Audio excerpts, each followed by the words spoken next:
Aware means you're able to recognize and understand your weakness, strength, thoughts, priorities, principles, whatever it is you like in life and don't like, you are able to recognize it, you're able to understand it. In this video, I'm actually going to be giving you 7 more practical ways on how to make sure you're more aware about yourself, because it just goes that much further to understanding why do I take this certain decision. These are the 7 ways to do that. The number 1 way to be able to actually understand yourself better is to look at yourself objectively.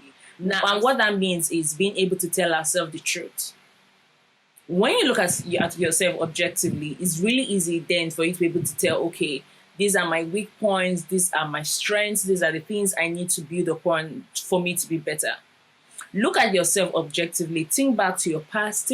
Think back to when you were growing up. Whatever emotions you felt, you really need to think back and really understand, okay, why was I sad? Why did I feel let down? Can I trace this back to something? And that only happens when you look at yourself objectively.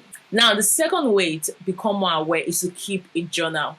I know it sounds a little bit as if you're studying, because I know so many people don't like writing, but we have our phones now, so it's really easy about certain scenarios. Okay, while I was growing up, where was I at my most happy? Where was I at my most down state? You're actually able to keep track of this in your journal. You're actually able to write.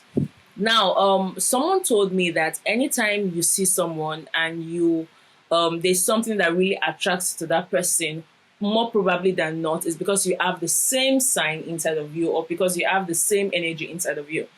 So you could actually do that. Write down your journals. What are my belief system? Make that your topic, and then write some of the things you want to empower yourself with, or things that you presently believe in. When you keep a journal, it helps you keep track of everything, so that you know the things you should be building on, so that you know the things you should be working on. Now, the number 3 thing is to actually perform daily self-reflection. Choose any time of the day and try to open your journal and try to see, okay, these are the things I'm working on, these are the things I'm building on. And the more you actually spend time looking at your journal and looking at some of your characters, some of the examples you've written down, the more you reflect back. What everyone experiences when they reflect is that you have deeper meaning, you have deeper insight, and you have deeper understanding. Now, the 4th thing to do is to actually write down your goals, your priorities, what you can see in your future. Now, this is so powerful. For you to fully comprehend part of who you are, it means looking to the past and also looking to the future. Remember when we started, I said, look, think back when you were growing up, right?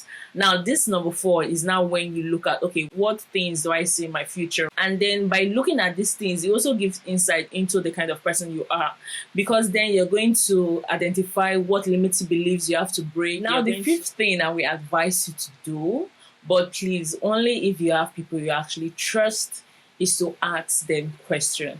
Ask them, what do you think about me? If you could describe me in a sentence, what could it be? Now, when you ask people questions, it's amazing the kind of feedback you get, because there are certain things you won't even think you're doing. There are certain things you don't think you're saying.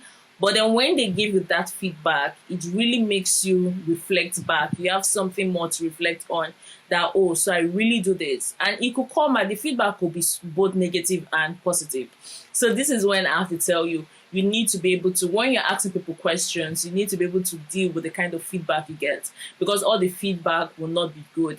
But I think even if you have a negative feedback, it's still a good thing, because that is just telling you something else you need to work on, something else that you can do to make yourself a better person. And isn't that amazing? Now, the 6th thing to actually do is to pay attention to what bothers you about other people. When particular things about people bother you, I really believe that it means either you are sent to give a solution to that thing, or you are sent to make somewhat of a contribution to that thing, to make sure that other people are not going to experience it. And that is why you hear people that have been bullied are joining troops, or they're joining organizations to end bullying.